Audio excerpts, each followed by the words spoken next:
Big boss Malayalam season 7 അങ്ങനെ ഈ ആഴ്ച ബിഗ് ബോസ് വീടിനോട് വിട പറഞ്ഞിരിക്കുന്നത് ലക്ഷ്മിയാണ്. മാരുതിയുടെ 2 കാറ് വന്നു. അതിൽ ഒരു കാറിൽ ലക്ഷ്മിയും ഒരു കാറിൽ നമ്മുടെ അക്ബറും കയറി. കണ്ണൊക്കെ മൂടിക്കെട്ടിയാണ് കയറ്റിയത്. രണ്ടുപേരെയും കൊണ്ട് കാർ ഒരു റൗണ്ട് അതിനകത്ത് കറങ്ങി നേരെ പുറത്തേക്ക് പോയി. കുറച്ച് കഴിഞ്ഞപ്പോൾ 2 കാറും തിരിച്ചു വന്നു.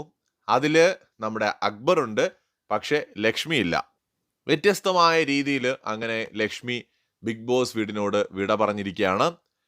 ലക്ഷ്മിയുടെ കേസ് പറയുമ്പോൾ അത്യാവശ്യം സംസാരിക്കുകയൊക്കെ ചെയ്യുന്നൊരു കണ്ടസ്റ്റന്റ് ആണ്. ലക്ഷ്മിയുടെ കേസിൽ എനിക്ക് തോന്നിയിട്ടുള്ളത്, ലക്ഷ്മി പറയേണ്ട കാര്യങ്ങളൊക്കെ ഈ കഴിഞ്ഞൊരു വീക്കിൽ, പ്രത്യേകിച്ച് ഫാമിലി വീക്കിനൊക്കെ ശേഷം ഒന്ന് ആക്റ്റീവായി. ഇടയ്ക്ക് വെച്ച് ലക്ഷ്മി ഒന്ന് ഒതുങ്ങിപ്പോയതുപോലെ തോന്നിയിരുന്നു. ഫാമിലി വീക്ക് കഴിഞ്ഞിട്ടാണ് ഒന്ന് ആക്റ്റീവ് ആവുന്നത്. പക്ഷെ ഒരു ഒരു കൃത്യമായ ഒരു ഗെയിം പ്ലാനോ ഉണ്ടായിരുന്നില്ല. കൂട്ടത്തിൽ കൂടെ എന്നുള്ള രീതിയിലാണ്. എന്ന് വെച്ചാൽ അവിടെ നടക്കുന്ന വിഷയങ്ങളിൽ ലക്ഷ്മി ഇടപെടാറുണ്ട്. പലപ്പോഴും അനവസരത്തിൽ സംസാരിക്കാറുണ്ട്. ആവശ്യമില്ലാത്തടത്ത് പോയിട്ട് ഇടപെടാറുമുണ്ട്. അതുമാത്രമല്ല, എനിക്ക് തോന്നിയിട്ടുള്ള ഒരു കാര്യം, ഒരു ബോസി ക്യാരക്ടറാണ്.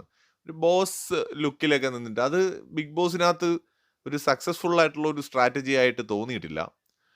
അതൊക്കെ കൊണ്ടായിരിക്കാം ഓഡിയൻസിന്റെ ഒരു സപ്പോർട്ട് നേടുന്നതിൽ ലക്ഷ്മിക്ക് വിജയിക്കാൻ കഴിഞ്ഞില്ല. അതുകൊണ്ട് പുറത്തുപോയി. അതിനർത്ഥം ലക്ഷ്മി ഒരു മോശം പ്ലെയർ ആണെന്നൊന്നും പറയാൻ പറ്റില്ല.